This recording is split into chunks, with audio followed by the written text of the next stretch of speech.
I'm not even gonna bother explaining where I've been or why I haven't been making videos. Fuck you. Let's roll the video. No, this video ain't clickbait. Let's see if we can figure this out.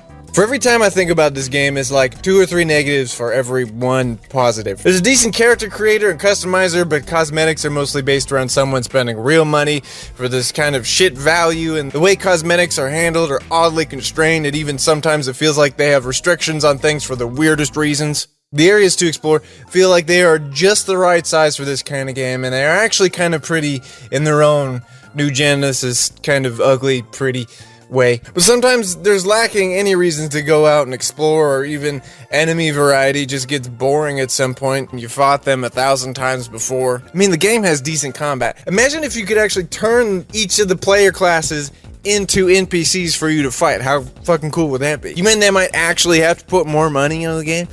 Oh god, wouldn't that be a tragedy? I get what this kind of MMO is. Like, you're supposed to be kind of a little bit of everything. But your little bit of everything is kind of half, sort of, completely isn't. PSO2 NGS has this feeling of one really polished beta. People who keep playing the game, including myself, enjoy the core experience of what the online Phantasy Star games have always offered. And unfortunately, there isn't really any kind of specific alternative to the experience that this game offers. So it's kind of got us by the balls. So what's the actual solution? The game has been complained to hell and back. Anyone who even plays on a regular basis is highly aware of the issues. And anyone who is staying to play does enjoy what there is to offer. Look, nobody's forced to play this game, and anybody who's playing it isn't really doing it because of some sort of hug box mentality. So we just really can't find a game that does specifically what this game does. It's almost like we're never satisfied, and games just have to keep getting more and more complicated and more advanced, with new features and endless sequels continuously working complex, interconnected online into just one stupid consumer metaverse, all just so we can keep sitting on our fat asses in front of our video game machines and just finally say, man, this shit sucks. Isn't this supposed to be about having fun? I guess what I'm trying to say is, give the developers a break. They aren't forcing you to play this bullshit.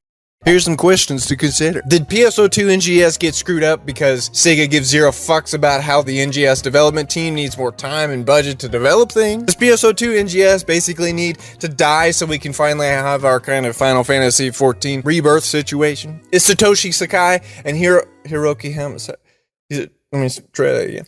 Are Satoshi Sakai and Hiroki Hamasaki some kind of fourth wall Phantasy Star villains ruining our game? Or are these two trying their best to work with what Sega is allowing them to do?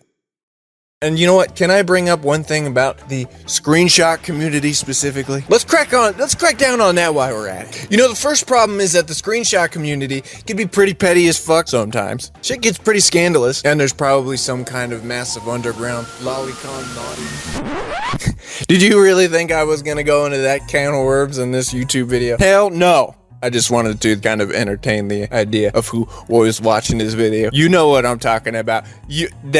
You know who you are out there. I'd have to go into some serious CoffeeZilla level of research and editing and making sure I get all of my facts 100% correct for a dumb little dead game for the 5 or 6 whales that keep hanging around. I mean, it's an exaggerated figure of speech. You know what I mean.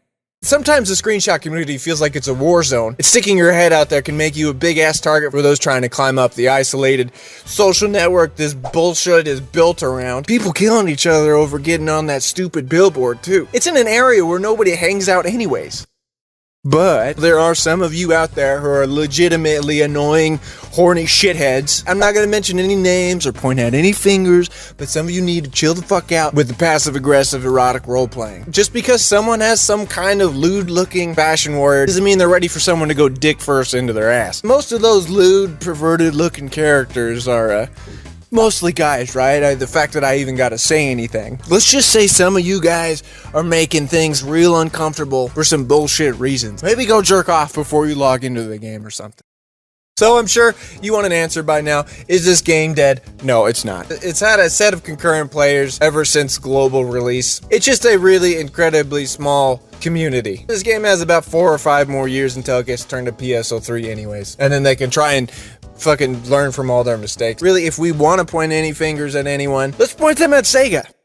But before we start yelling and screaming at Sega, or even the corporate turds at the top of the Phantasy Star development team, let's remember one very important thing. This game does not exist for your entertainment. It does not exist because you're a giant fan of the series and they made it for you, or because you really, really, really wanted it. It doesn't exist because we love video games and hanging out in them. Well, I mean, yeah, it some way it does, but it primarily exists to make money. That's it.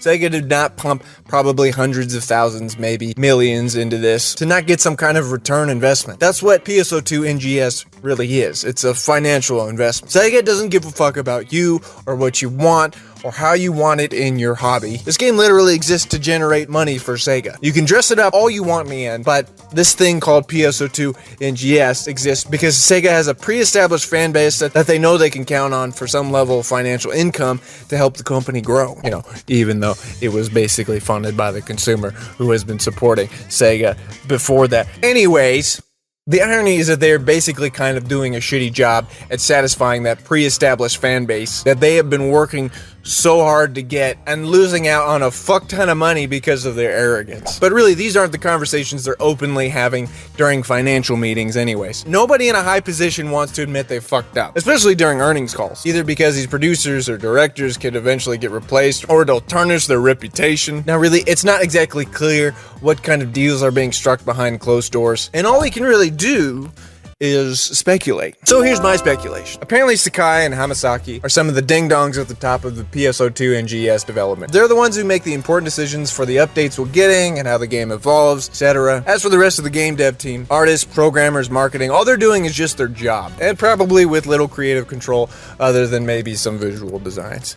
Now, to say if Sakai or Hamasaki are the ones responsible for continuously fucking up the game is really hard to know. I mean, think about it. It is Sega, after all. All of their decisions that they have to make have to keep generating more and more money for Sega, and probably under tight timelines. No delays, a constrained budget with limited staff. Do you think Sakai or Hamasaki want PSO2 NGS launch was a massive failure and a huge oversight on their resumes?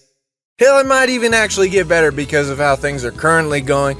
And you know, in the end, nah, I'm just kidding. Listen, you are basically the consumer. It's not your job to tell Sega, Hey Sega, if you make the game this way, you can make more money off of me. All of this corporate bullshit is just Sega trying to make the most money out of you, the consumer, the fan, you know, the dedicated player. So yeah, I mean, of course, I don't want this game to actually die. I like all the shit I can do in it. Sure, it feels like they have a long way to go, even to catch up with what the last game had. Sometimes I can't even tell if our expectations are too high or if we're all just a bunch of dummies giving a shit about a video game Sega only cares about for appearances. I mean, really, I don't want our game to die, but it's not our fault if Sega fucks up their amazing franchise. All we want is for the game to be the best that it can be. I mean, shit, even I would pay more money for that.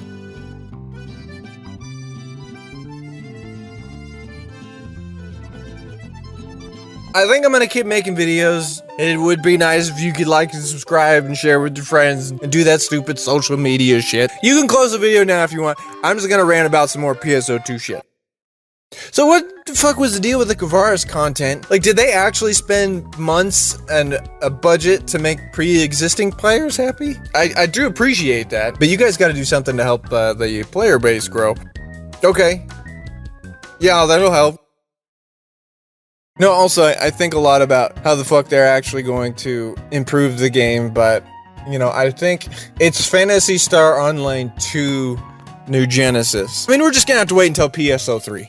Really. That's when shit's gonna be absolutely probably fixed. Or not. Sega could fuck that up too. I have no idea.